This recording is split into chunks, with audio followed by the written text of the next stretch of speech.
Disclaimer. Fair use permitted under Section 107 of the Copyright Act for non-profit, educational and personal purposes such as criticism, comment and research. So hello and welcome to a new video guys. बहुत दिनों के बाद video डाल रहा हूँ and कुछ surprise आपके लिए। तो एक्चुअली में हमने जो उतना मेहनत की थी पहले वाले अपने जारविस पे, जो अपना जारविस सीरीज 2.0 था, मतलब लिटरली काफी मेहनत की थी उस पर। बहुत सारे प्रोवाइडर्स ऐड किए थे, बहुत सारी चीजें कहीं से उठाई थी, कहीं से कॉपी की थी, कुछ अपना दिमाग लगाया था, कुछ बहुत ही यूनिक चीजें भी हम लोगों ने इंप्लीमेंट की थी। तो अब समय आ गया है कि हमारी जो उतनी मेहनत थी उसको हम लोग कचरे के डब्बे में डाल दें। Yes, you heard it right, हमने जो इतनी मेहनत की थी अब ये कचरे के डब्बे में जाने वाली है। जारविस का निशान अभी मिटने वाला है।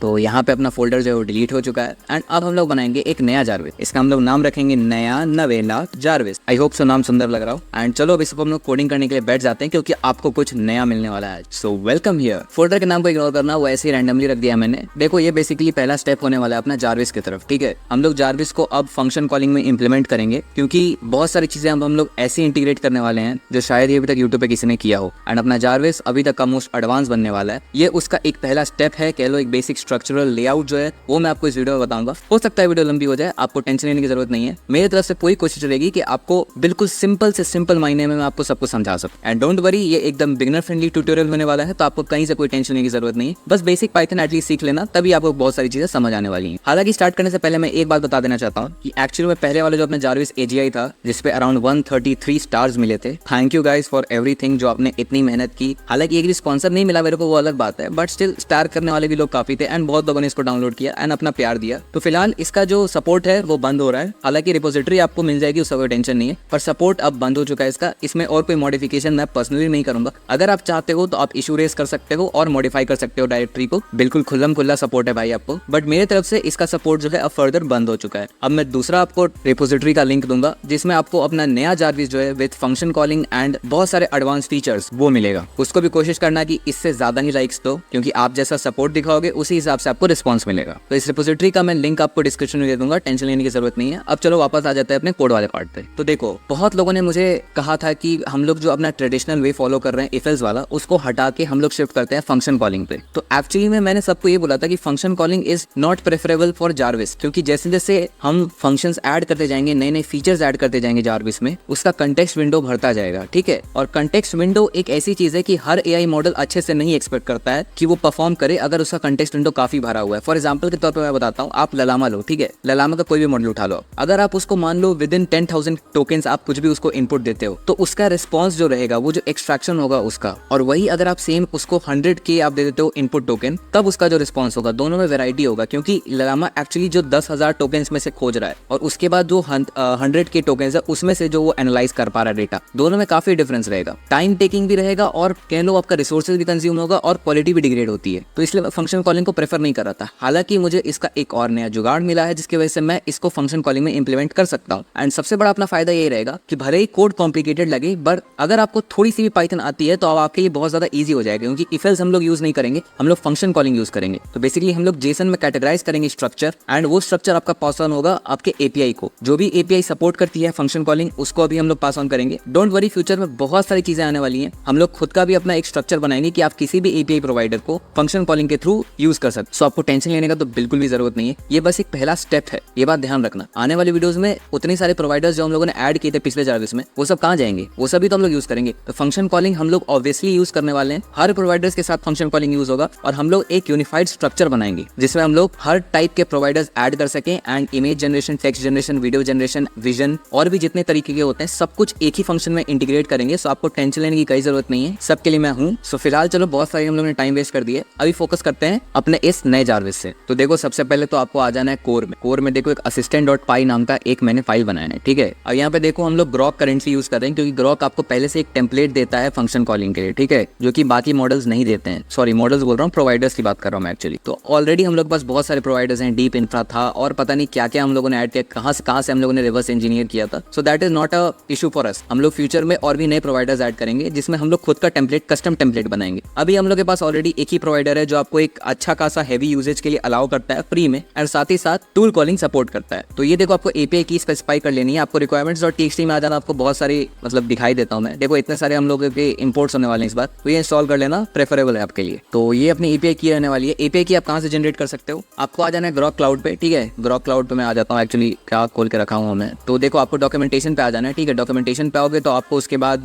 सॉरी एपीआई कीज पे, सॉरी गाइस, एंड यहाँ पे आप देख सकते हो इतनी सारी आपकी एपीआई कीज है। इस वजह से क्रिएट एपीआई की पे आप क्लिक करना एंड यहाँ पे आप अपना नाम देना एंड आपका एपीआई की जनरेट हो जाएगा, आप उसको कॉपी कर सकते हो। मैंने ऑलरेडी जनरेट करके रखा हुआ है इसलिए मैं नया नहीं जनरेट कर रहा हूँ। सो वापस आ जाते हैं अपने कोड वाले पार्ट पे। तो यहाँ पे देखो ये ऑलरेडी ये डिलीट हो जाने वाला है, ठीक है, इसलिए टेंशन मत लेना इसका। एंड देखो मॉडल की जो बात है, हम लोग मॉडल कौन सा यूज करेंगे, एक्चुअली बहुत सारे मॉडल सपोर्ट करता है ग्रॉक, लेकिन सबसे बड़ा जो इशू है वो है आपका कंटेक्स्ट विंडो का एंड दूसरा की रिसोर्सेज कितना कंज्यूम कर रहा है, ठीक है। तो पहले मैंने सोचा मिस्ट्रल यूज करते हैं क्योंकि उसके पास 32,000 का कंटेक्स्ट विंडो है, that is more than enough for our temporary usage, ठीक है। वैसे तो अभी आप यूज करते हो तो 8 बिलियन वाला मॉडल भी यूज कर सकते हो जिसका कंटेक्स्ट विंडो 8192 है, बट वो उतना अच्छा से काम नहीं करता, तो इसलिए एक ढंग का मॉडल हम लोग को चाहिए था। तो एक्चुअली में 70B वर्सेटाइल जो है ये इकलौता मॉडल है जिसका कंटेक्स्ट विंडो 128 का है, जो कि मोस्ट ऑफ द चीजें हमारी सपोर्ट कर लेगा। फ्यूचर प्रूफ है ये और कह लो ऑलराउंडर के तौर पे सब कुछ इसका सही है। आप दूसरे भी यूज कर सकते हो but it is not preferable. उसके बाद देखो क्योंकि ये बस एक बेसिक स्ट्रक्चर है तो मैंने इसमें कुछ चीजें ऐड की हैं फिलहाल, जैसे फाइल ऑपरेशंस हैं, सिस्टम इन्फॉर्मेशन है, प्रोसेसर मैनेजर है, गेट वेदर है और भी बहुत सारी चीजें हैं, ठीक है। और ये इसका सिस्टम प्रॉम्प्ट है, ठीक है, कि आप जैसे जारविस को समझाते नहीं हो। एक्चुअली टूल कॉलिंग जो होता है, अगर मैं एकदम सिंपल भाषा में समझाऊं तो system message is different and tool का डिस्क्रिप्शन इज डिफरेंट। जब आप आगे देखोगे, जब हम लोग टूल्स डिफाइन करेंगे तो उसमें ऑलरेडी एक डिस्क्रिप्शन रहेगा कि ये टूल कब कॉल होगा। फॉर एग्जांपल मान लो अगर आपको किसी को कॉल करना है तो ये पर्टिकुलर टूल या फंक्शन कॉल होना चाहिए, तो वहाँ पे ऑलरेडी डिस्क्रिप्शन रहेगा कि ऐसा सिचुएशन होगा, बंदा ऐसा कुछ क्वेरी पूछेगा या फिर इसका मतलब क्या है, ये फंक्शन कब कॉल होना चाहिए, वहीं पे डिस्क्रिप्शन उसका दिया हुआ रहेगा। तो इसलिए system message is just a basic layout कि आप अपने एआई असिस्टेंट को बता दो कि क्या करना है उस बंदे को, दैट्स इट। इसको ज्यादा आप चाहो तो जारविस के पर्सोना पे कस्टमाइज कर सकते हो, आपको इसमें टूल्स रिलेटेड उतना कुछ डिफाइन करने का जरूरत नहीं। अगर आप ये चीज हटा भी दोगे तब भी आपका कोड परफेक्टली काम करेगा, इसलिए आपको ज्यादा टेंशन लेने की जरूरत है नहीं। उसके बाद देखो ऑब्वियसली हम लोग हिस्ट्री मेंटेन करने वाले हैं। मैं देखो अगर मैं चाहता तो इसको बहुत ही बेसिक से एकदम स्टार्ट कर सकता था कि पहले फंक्शन कॉलिंग क्या होता है वो समझाओ, उसके बाद फिर सिस्टम बोल रहा हूँ स्पीच टू टेक्स्ट इसमें इंप्लीमेंट करो, टेक्स्ट टू स्पीच इंप्लीमेंट करो, बहुत बेसिक से जो होता है ना, जो बाकी यूट्यूबर्स करते हैं कि वापस से वही सीरीज कंटिन्यू होती, उस टाइप से मैं कर सकता था। लेकिन मेरे दिमाग में सोचा कि एटलीस्ट एक अच्छा सा स्ट्रक्चर जिसको आप यूज कर सको वो मैं बना दूं। तो इसलिए मैंने बहुत सारी चीजें ऑलरेडी इंटीग्रेट करके रखी हैं एंड इतने सारे फोल्डर्स मैंने यूं ही नहीं बनाए, काफी ज्यादा कोड लिखा है मैंने, ठीक है। एंड फ्यूचर के मेरे पास जो आइडियाज है वो भी काफी सारे हैं, इसलिए आपको बस बने रहना है, टेंशन मत लेना। कहीं कुछ समझ नहीं आता है तो डोंट वरी, मैं आगे कोशिश करूंगा कोड में आपको समझा दूं। कोई भी चीज आपके लिए हार्ड नहीं रहने वाला अगर आपको पाइथन आती है तो, ठीक है। अब देखो क्योंकि हम लोग हिस्ट्री मैनेजर अगर आप देखोगे तो ऑलरेडी हिस्ट्री मैनेजर में जैसे मैं आपको दिखाता हूँ यहाँ पे कॉन्वर्सेशन history.json नाम से मेरी फाइल है, ठीक है। अगर मैं इसको खोल के दिखाऊं आपको तो ये देखो मैंने इससे ऑलरेडी पहले बातचीत की हुई है टाइम स्टैम्प इतना पे, तो ऑलरेडी इसके पास बहुत सारी डिटेल्स हैं। फॉर एग्जांपल के तौर पे देखो जैसे इसके पास ऑलरेडी एक सिस्टम मैसेज स्पेसिफाइड है एंड जब मैं इसको कोड को वापस रन करूंगा, फॉर एग्जांपल मान लो मैंने 5 मिनट कॉन्वर्सेशन किया जारविस का, बंद कर दिया मैंने, तो जब मेरा कोड वापस कॉल होगा तो इसके पास ऑलरेडी सिस्टम मैसेज रहेगा, इसको वापस से सिस्टम मैसेज प्रोवाइड करने की जरूरत नहीं पड़ेगी, समझ रहे हो। ये आपका कन्वर्सेशन हिस्ट्री में ही इंक्लूडेड रहेगा, including the function calling, tool usage, सब कुछ, ठीक है। तो आपको ज्यादा टेंशन नहीं लेना है, टाइम स्टैम्प आपका चेंज हो जाएगा जैसे ही आप अपडेट करते जाओगे, इसलिए उसको लेके आप ज्यादा लोड मत लेना। आ जाते हैं असिस्टेंट वाले पार्ट पे। ये कुछ प्रॉपर्टीज हैं जो आपकी आने वाले कोड में आपको समझ आएगा कि कैसे ये यूटिलाइज होने वाली हैं। एंड गेट और टूल्स वगैरह ये सब है कि ऐड आप हिस्ट्री करोगे, सब कुछ इंप्लीमेंट करोगे। एंड क्लियर हिस्ट्री बेसिकली अभी देखो हम लोग एक कमांड लाइन एप्लीकेशन बनाने वाले हैं, ठीक है। अभी इसमें टेक्स्ट टू स्पीच और स्पीच टू टेक्स्ट दोनों इंटीग्रेट होना बाकी है। अभी हम लोगों ने बस वैसे ही एक स्ट्रक्चर बनाया है, ठीक है। तो इसलिए अभी हम लोगों ने क्लियर हिस्ट्री नाम का एक फंक्शन बनाया जो बेसिकली आपका हिस्ट्री क्लियर कर देता है जब भी आप एक कमांड देते हो कमांड लाइन में क्लियर करने। एंड सिमिलरली और भी सारे फंक्शंस है कि हिस्ट्री में आपका कैसे हर एक मैसेज जो आप इंप्लीमेंट करोगे वो कैसे हिस्ट्री में ऐड ऑन होते जाएगा। एंड जैसे जैसे आप अपना टूल्स का कॉन्फ़िगरेशन बनाते जाओगे, मैं आपको बताऊंगा कि कॉन्फ़िगर कहां पे अपना टूल्स का सारा स्ट्रक्चर, वो जैसे आप बढ़ाते जाओगे यहाँ पे एक्सटेंड होते जाएगा, इसलिए आपको टेंशन लेने की जरूरत नहीं है। ये बिल्कुल फ्यूचर प्रूफ नए फीचर्स ऐड करो, वहाँ पे कॉन्वर्सेशन हिस्ट्री आपको कहीं कुछ चेंज नहीं करना है, आपको सिर्फ कॉन्फ़िगरेशन चेंज करना है जेसन फाइल में जो यहाँ पे है, जो मैं आगे समझाऊंगा आपको, ठीक है। एंड दैट्स इट, आपका टूल वहाँ पे अपग्रेड हो जाएगा, आपको कोई टेंशन नहीं लेना है, बाकी आपको क्या करने की जरूरत है, ठीक है। अब आ जाते हैं अपने conversation.py पे, ठीक है। अब देखो इसमें मैंने लॉगर इसलिए इंपोर्ट किया है, लॉगर का अगर मैं बताऊं तो यहाँ पे यूटिल्स पे एक्चुअली में logger.py नाम से एक क्लास डिफाइंड है, ठीक है। एंड डिपेंडिंग अपॉन आपका प्रिंट क्या हो रहा है उसके हिसाब से हम लोगों ने यहाँ पे प्रिंट किया। अभी सिर्फ ये बेसिक लॉगिंग किया है मैंने ताकि आपको समझ आ सके कि कहाँ हम लोग का कोड काम कर रहा है, वो पीछे अंडर द हुड कैसे फंक्शनलिटी काम कर रही है, क्या रिस्पॉन्स आ रहा है। एंड अगर कुछ भी इशू आ रहा है, एरर आ रहा है, तो वो आप समझ सको और डिकोड कर सको और इसको बाद में डिबग कर सको अपने हिसाब से, ठीक है। तो इसलिए हम लोगों ने लॉगिंग का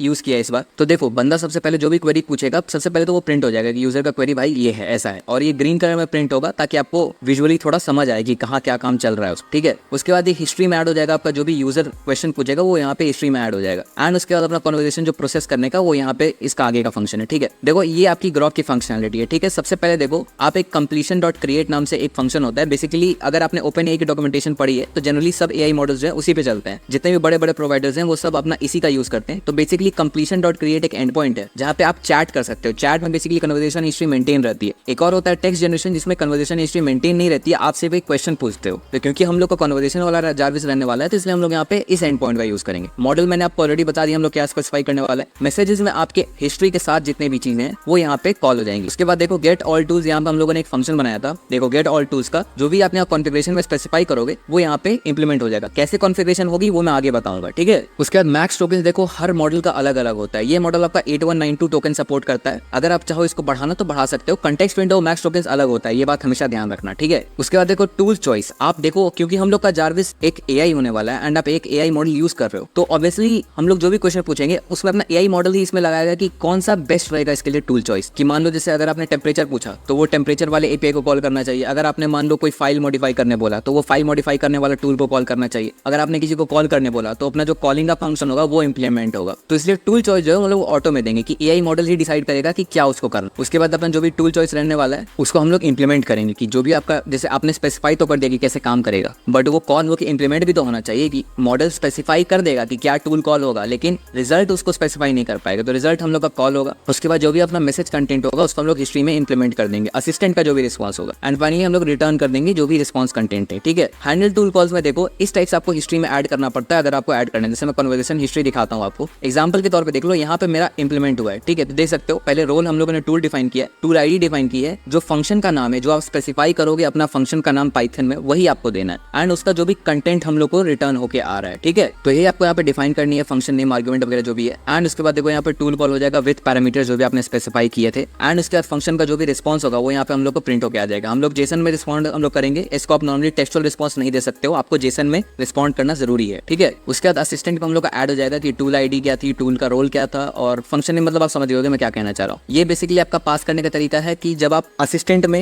ऐड करोगे, कन्वर्सेशन हिस्ट्री में ऐड करना है तो आपको इस टाइप से रखना पड़ेगा और जो अपना टूल का रिस्पॉन्स होता है वो कुछ इस टाइप से होता है। ठीक है, और फाइनल रिस्पॉन्स, अब देखो जब टूल कॉल हो चुका है उसके बाद अब अपना फाइनल रिस्पॉन्स आता है कि based on the tool call उसका जो भी रिस्पॉन्स आया है उस रिस्पॉन्स को लेके अब अपना एआई मॉडल कैसे प्रोसेस करेगा। फॉर एग्जाम्पल मान लो आपने उससे पूछा कि अभी का टाइम क्या है, तो क्योंकि मॉडल के पास रियल टाइम डेटा नहीं है तो वो क्या काम करेगा, वो पहले सिस्टम पर टाइम उसमें डिटेक्ट करेगा। अगर आप कोई स्टेट वगैरह या कंट्री वगैरह स्पेसिफाई नहीं करते हो, नॉर्मल फंक्शन में बता रहा हूँ कि आपका एआई मॉडल बेसिकली सबसे पहले टूल कॉल करेगा या फंक्शन कॉल करेगा पाइथन को, और पाइथन आपको रियल टाइम जनरेट करके देगा कि कितना टाइम या डेट अभी का है एंड वो इन्फॉर्मेशन आपकी पास होगी एआई मॉडल को। अब एआई मॉडल उस इन्फॉर्मेशन से आपसे वापस क्वेश्चन करेगा कि एक्चुअली मेरा क्वेश्चन था क्या, मेरे से पूछा गया था कि टाइम क्या है एंड मेरे पास टाइम इस टूल ने इस फंक्शन ने इतना रिटर्न किया है एंड बेस्ड ऑन ये बोथ इन्फॉर्मेशन वो आपको एक आंसर रिस्पॉन्स जनरेट करके देगा। तो बेसिकली आपका 2 बार कॉल होगा, आपकी एपीआई 2 बार कॉल होगी एंड फाइनल आपको रिस्पॉन्स मिलेगा एंड जो भी अपना रिस्पॉन्स आएगा वो आपका हिस्ट्री में ऐड हो जाएगा। As simple as that and आप लॉग कर दोगे यहाँ पे कि आपका एआई मॉडल का रिस्पॉन्स क्या रहने वाला है। अब चलो मैं आपको दिखाता हूँ कॉन्फ़िगरेशन क्या है कि कैसे हम लोगों ने कॉन्फ़िगर किया हुआ है डिफरेंट अपने जो फंक्शंस हैं। जैसे फॉर एग्जांपल के तौर पे देखो ये आपका जेसन स्ट्रक्चर, ठीक है, आपको इसी में सारे छेड़छाड़ करने हैं और जो भी ऑब्वियसली आप पाइथन में भी आपको वो फंक्शन बनाने पड़ेंगे वरना ऑब्वियसली काम नहीं करेगा। तो बेसिकली देखो ये है तरीका आपके एपीआई एंडपॉइंट को पास ऑन करने का। जैसे मैंने एक फाइल्स नाम से एक फंक्शन बनाई है, ठीक है, फाइल्स फंक्शन का नाम है, नहीं सॉरी फंक्शन का नाम फाइल्स नहीं है, ये एक्चुअली कन्वर्सेशन स्टाइल है कि आपका क्या मतलब उसका काम है। ठीक है, तो सबसे पहले तो ये टाइप क्या है फंक्शन, फंक्शन का नाम क्या है फाइल ऑपरेशन, डिस्क्रिप्शन क्या है, डिस्क्रिप्शन देखो यहीं पे आप जितना लंबा चाहो उतना डिस्क्रिप्शन आप स्पेसिफाई कर सकते हो, बस बेसिकली आपका कंटेक्स्ट विंडो खाएगा। ठीक है, जितना आप अच्छे से स्पेसिफाई करोगे उतना आपका मॉडल अंडरस्टैंड कर सकेगा कि उसको काम क्या है। ठीक है, हालांकि और भी बहुत सारी इन्फॉर्मेशन है मॉडल के पास, इसलिए अगर आप इसको एक कंसाइज इन्फॉर्मेशन भी दोगे डिस्क्रिप्शन के तौर पे तो भी वो आपका काम कर जाए, बट ये आपकी पर्सनल चॉइस है, आप इसको कितना लंबा चाहो उतना खींच सकते हो। तो डिस्क्रिप्शन देखो क्या है, perform a basic operation like read write list and delete. Parameters का ये एक्सपेक्ट करता है, सबसे पहला तो इसका ऑपरेशन, दूसरा है फाइल नेम और तीसरा है कंटेंट। ठीक है, जिसमें से रिक्वायर्ड पैरामीटर जो है वो अपना ऑपरेशन, बाकी दोनों ऑप्शनल पैरामीटर्स है, आप चाहो तो स्पेसिफाई करो, नहीं चाहो तो नहीं स्पेसिफाई करो। जैसे फॉर एग्जांपल रीड, अगर आपको कोई स्पेसिफिक फाइल नेम रीड करना है, अगर आपको कोई स्पेसिफिक फाइल राइट करना है, या फिर आपको लिस्ट करना है कि कितने आपके डायरेक्टरी में फाइल्स हैं, या फिर आपको डिलीट करना है, तो उसके लिए सारे आपके चीजें काम करती हैं। ये है बेसिक स्ट्रक्चर। पाइथन फंक्शन में आपको बाद में दिखाऊंगा, पहले बस आप एक बेसिक स्ट्रक्चर समझ लो। उसके बाद देखो अपना रिक्वायर्ड क्या है, यहाँ पे बस ऑपरेशन कि आपको क्या काम करना है। फॉर एग्जांपल मान लो अगर आपको लिस्ट करना है, कि लिस्ट का मतलब है कि आपके डायरेक्टरी में कितने सारी फाइल्स, तो लिस्ट करने के लिए आपको कोई और फाइल नेम वगैरह कंटेंट वगैरह देने का जरूरत ही नहीं। वही अगर आपको मान लो राइट करना है कि एक काम करो, एक नया फाइल बनाओ content.txt और उसमें आप राइट करो हेलो वर्ल्ड। ठीक है, तो यहाँ पे देखो आपको तीनों चीजें की जरूरत जरूरत पड़ेगी। सबसे पहले ऑपरेशन राइट रहेगा, फाइल नेम आपका जो भी आप स्पेसिफाई करोगे, और कंटेंट हेलो वर्ल्ड रहेगा अपना। तो इस तरह से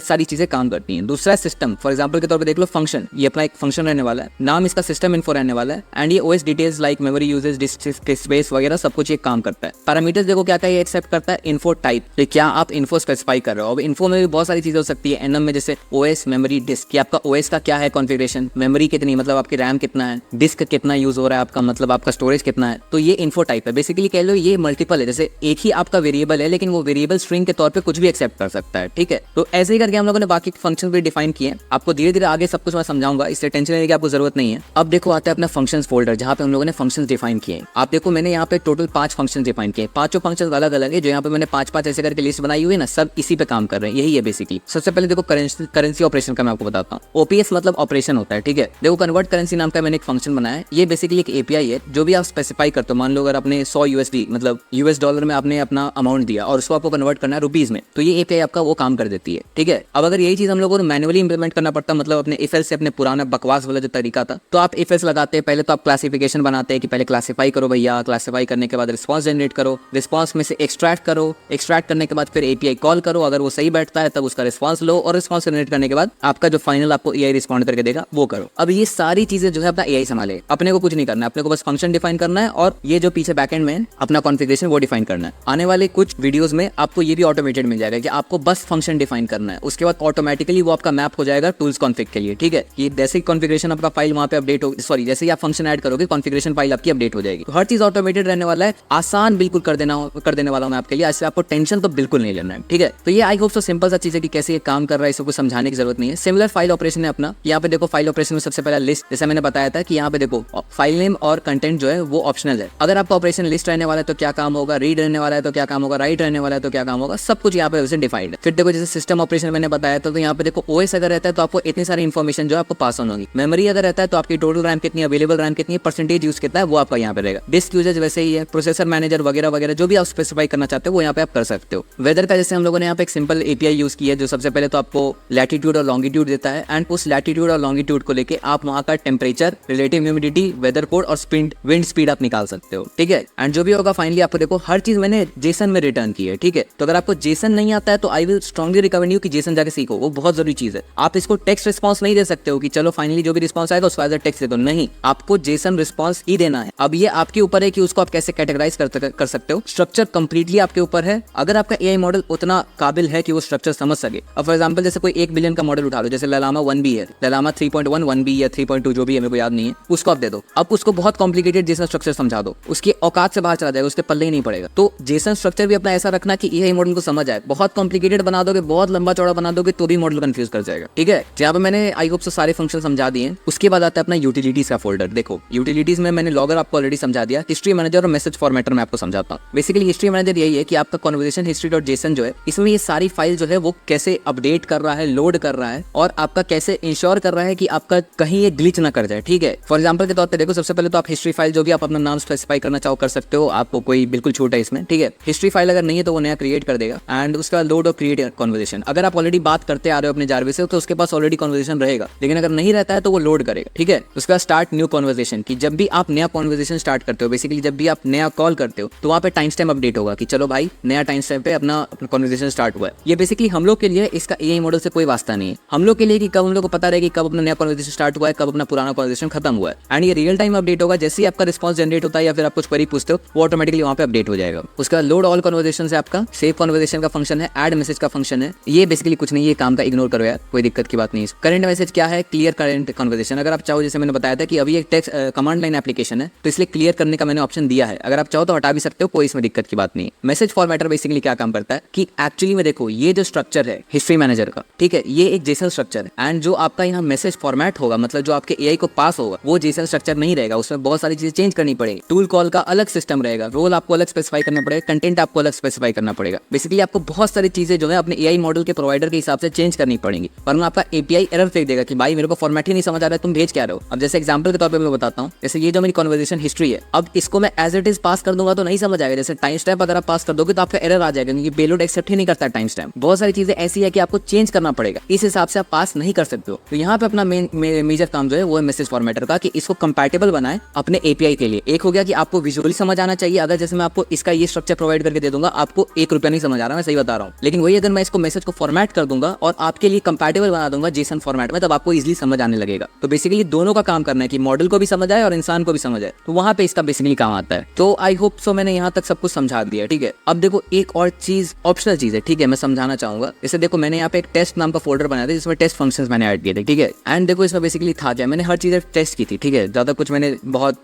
खतरनाक चीज नहीं की थी। बेसिकली एक रन और टेस्ट करके मैंने एक फंक्शन बनाया था जिसमें आप अपना जारविस असिस्टेंट कॉल करोगे एंड ये सारे फंक्शंस आप यहाँ पे करोगे, ठीक है। कि जैसे for example list all the files in my current directory, create a new text file, disk का मेरा स्पेस क्या है, $100 को इसमें कन्वर्ट करो, show me the weather of London, वगैरह वगैरह। मैंने और भी बहुत सारी चीजें इसमें की थी। तो अगर आप ये चाहो तो आप इसको इंटीग्रेट कर सकते हो अपने मेन वाले फाइल में, जो आपको यहाँ पे बता देता हूँ। ये है अपना मेन फाइल, ठीक है। यहाँ पे देखो सबसे पहले तो हम लोग कोर्स से इंपोर्ट करेंगे असिस्टेंट और कन्वर्सेशन, जो मैंने यहाँ पे बताया था। यही दो अपनी मेन फाइल है, बाकी सारे इसके सपोर्ट में चल रहे हैं, ठीक है। मतलब एक एडिशनल सपोर्ट प्रोवाइड कर रहे हैं। ये लोग मेनली इंटरेक्ट नहीं कर रहे हैं आपसे, मेन इंटरेक्शन आपका बस इन्हीं दोनों फाइल से होने वाला है। आगे वाली कोड में भी यही सेम रहने वाला है। हम लोग कोड को सिंपल रखेंगे कि मेन फाइल में आप ही समझ सको कि करना क्या है। हर चीज आपको मेन फाइल से स्पेसिफाई होकर समझ आ जाएगी। तो पहले तो देखो हम लोग जारविस असिस्टेंट क्रिएट कर रहे हैं, कन्वर्सेशन हैंडलर क्रिएट कर रहे हैं कि अपना कन्वर्सेशन का हिस्ट्री मेंटेन रह पाए। उसके बाद देखो हम लोग यहाँ पे स्टार्ट कर देंगे रन इंटरेक्टिव मोड। बेसिकली यहाँ पे फंक्शन डिफाइंड है कि Jarvis is ready, commands available. Exit करोगे तो खत्म हो जाएगा, क्लियर करोगे तो कन्वर्सेशन हिस्ट्री एंड हो जाएगी आप, एंड न्यू करोगे तो आपका नया चैट स्टार्ट हो जाएगा, ठीक है। और एग्जिट अगर आप करते हो तो गुड बाय बोल के वो ब्रेक कर जाएगा अपना लूप, इसलिए आपको टेंशन लेने की जरूरत नहीं है। यहाँ देखो सेव कन्वर्सेशन लोड करेंगे, उसके बाद नया कन्वर्सेशन अगर जरूरत पड़ता है तो हम लोग लोड करेंगे, वरना उसी कन्वर्सेशन पे हम लोग काम करेंगे, ठीक है। अब चलो हम लोग इससे क्वेश्चन पूछ के देखते हैं कि कैसा अपना ये काम कर रहा है, ठीक है। अब जैसे देखो यहाँ पे मेरा इनिशियलाइज हो चुका है जारविस, एंड चूंकि ग्रॉक है तो ये बहुत ज्यादा फास्ट होने वाला है, ठीक है। मैं कोशिश करूंगा कि इसको फास्ट फॉरवर्ड ना करूं, ठीक है। आपको ये रियल टाइम आउटपुट जनरेट करके देगा, मैं इसको फास्ट फॉरवर्ड नहीं करूंगा। तो आप भी देख लेना कितना आपको फास्ट रिस्पांस मिल रहा है एंड क्या ये आपके लिए सही है या आपको और फास्ट चाहिए, और मेरे को बताते रहना, मैं इंप्रूव करते रहूंगा, ठीक है। तो पहले तो जैसे मैं इसको लिखता हूँ कि माय नेम इज रीजन, तो एक्चुअली इसने बोला आई रिमेंबर दैट। वो एक्चुअली मैंने बताना भूल गया, मैं एक्चुअली यहाँ पे ऑलरेडी मेरा कन्वर्सेशन हिस्ट्री यहाँ पे ऑलरेडी इंक्लूडेड है। तो एक्चुअली मैं काम क्या करता हूँ, इसको मैं डिलीट कर देता हूँ, ठीक है। एक काम करता हूँ, मैं क्लियर कर देता हूँ। तो यहाँ पे मेरा कन्वर्सेशन हिस्ट्री क्लियर हो चुका है। इसके पास ऑलरेडी एक सिस्टम प्रॉम्प्ट है, क्योंकि मैंने बताया था पहले ही डिफाइंड है, वो हर बार चेंज नहीं होने वाला। और अब इससे पूछता हूँ व्हाट इज माई नेम, तो अभी देखो यहाँ पे अपडेट हुआ है what is my name, and इसके पास इन्फॉर्मेशन नहीं है क्योंकि मैंने बताया नहीं है। मैं इसको बता देता हूँ माय नेम इज सृजन, तो मैंने बता दिया इसको मस्त। अब इसको पता है कि मेरा नाम सृजन है। फॉर एग्जांपल के तौर पे मैं इससे पूछता हूँ व्हाट इज माय नेम, तो यहाँ पे देखो इसने मस्त रिस्पांस जनरेट करके दिया, योर नेम इज सृजन। ये रियल टाइम है, इसमें मैं कोई छेड़छाड़ नहीं कर रहा हूँ, इसको कोई फास्ट फॉरवर्ड नहीं कर रहा हूँ, ये बिल्कुल रियल टाइम है, ठीक है। अब जैसे अब आते हैं अपने टूल कॉल पे, ठीक है। फॉर एग्जांपल के तौर पे हम लोग क्या टूल कॉल करें, फॉर एग्जांपल के तौर पे पूछते हैं कि what is the temperature in Delhi, ठीक है।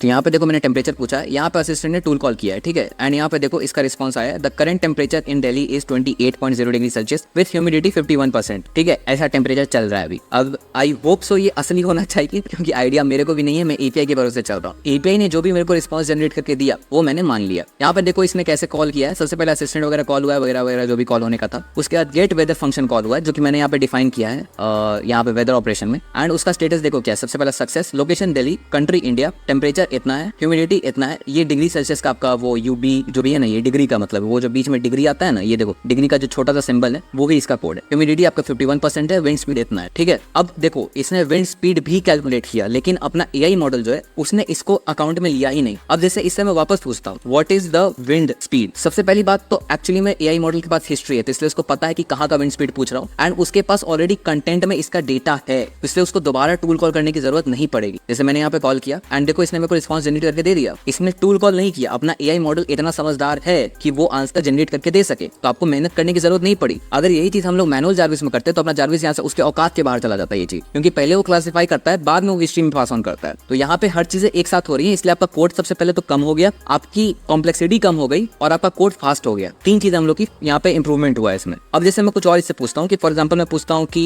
$10 रुपीज में कितने होते हैं। अब देखो ये मैंने क्वेश्चन पूछ लिया, यहाँ पे वापस से टूल कॉल हुआ है एंड इस टाइम मेरे को रिस्पॉन्स जनरेट कर दिया 840.09। अब ये भी हम लोग एपीआई के भरोसे चल रहे हैं कि एपीआई ने ये जनरेट करके दिया है, तो उस हिसाब से अपना ये रिस्पॉन्स यहाँ पे काम कर रहा है। हो सकता है आपका रियल टाइम अगर मेरा एपीआई गलत है तो हो सकता है आपका रिस्पॉन्स यहाँ पे गलत हो जाए, ठीक है। अब देखो यहाँ पे क्योंकि हिस्ट्री मेंटेन है, तो फॉर एग्जाम्पल के लिए मैं इसको बोलता हूँ कि चलो अब रुपीज की जगह आप ले लो और कोई करेंसी होती है क्या, और कोई एग्जाम्पल ही नहीं आ रहा मेरे को। यूरोप के करेंसी पाउंड्स में बोलते हैं ना, पाउंड्स, हाँ pounds, how much is it in pounds. अब देखो यहाँ पे वापस टूल कॉल हुआ एंड मैं आपको बताता हूँ कि टूल कॉल क्यों हुआ। सबसे पहली बात कि एआई मॉडल के पास इन्फॉर्मेशन उतना था ही नहीं कि वो आपको आपको पाउंड्स के बारे में इन्फॉर्मेशन दे सके। अब एक और बात देखो ध्यान रखने वाली है कि मैंने इससे पाउंड्स पूछा था, लेकिन जब इसने टूल कॉल किया है तो यहाँ पे देखो यूएसडी और जीबीपी मेंशन्ड। जीबीपी क्या होता है मेरे को भी नहीं पता, इसलिए पूछना बहुत मेरे से, ठीक है। मेरे को बस इतना पता है जीबीपी स्टैंड्स फॉर पाउंड, बस इतना मेरे को पता है। ये एआई मॉडल के दिमाग के ऊपर है कि उसने पाउंड को जीबीपी तौर पे लिया है। एंड इसने क्यों लिया है वो मैं बताता हूँ। जैसे सबसे पहले कॉन्फ़िगरेशन की फाइल खोलते हैं हम लोग। यहाँ देखो टूल्स कॉन्फ़िग में अपना जो यहाँ पे करेंसी का पार्ट है वहाँ पे देखो इसने स्पेसिफाई करके रखा हुआ है properties amount to convert from currency, source currency code example USD. इसने यहाँ पे स्पेसिफाई किया है कि आपको कोड में प्रोवाइड करना है। आप इसको पाउंड या फिर वो जो नॉर्मल हम लोग भाषा यूज करते हैं ना, डॉलर, रुपीज, इस टाइप में आप नहीं प्रोवाइड कर सकते हो। आपको रुपीज को आईएनआर कन्वर्ट करना पड़ेगा, यूएसडी डॉलर को आपको यूएसडी लिखना पड़ेगा, पाउंड को आपको जीबीपी लिखना पड़ेगा। ईयूआर किसको कहते हैं मेरे को ₹1 आइडिया नहीं है, ठीक है, मेरे को कोई बोलना मत जाए, ठीक है। तो अब देखो वापस हम लोग आ जाते हैं अपने कॉन्वर्सेशन हिस्ट्री पे। एंड इससे मैं वापस पूछता हूँ कि फॉर एग्जाम्पल के तौर पे व्हाट वाज माय नेम, या फिर नहीं और कुछ जान का क्वेश्चन पूछते हैं। फॉर एग्जाम्पल के तौर पे हम लोग इसको एक कॉम्प्लेक्स क्वेरी पूछते हैं, ठीक है, जो मैंने यहाँ पे डिफाइन भी किया था।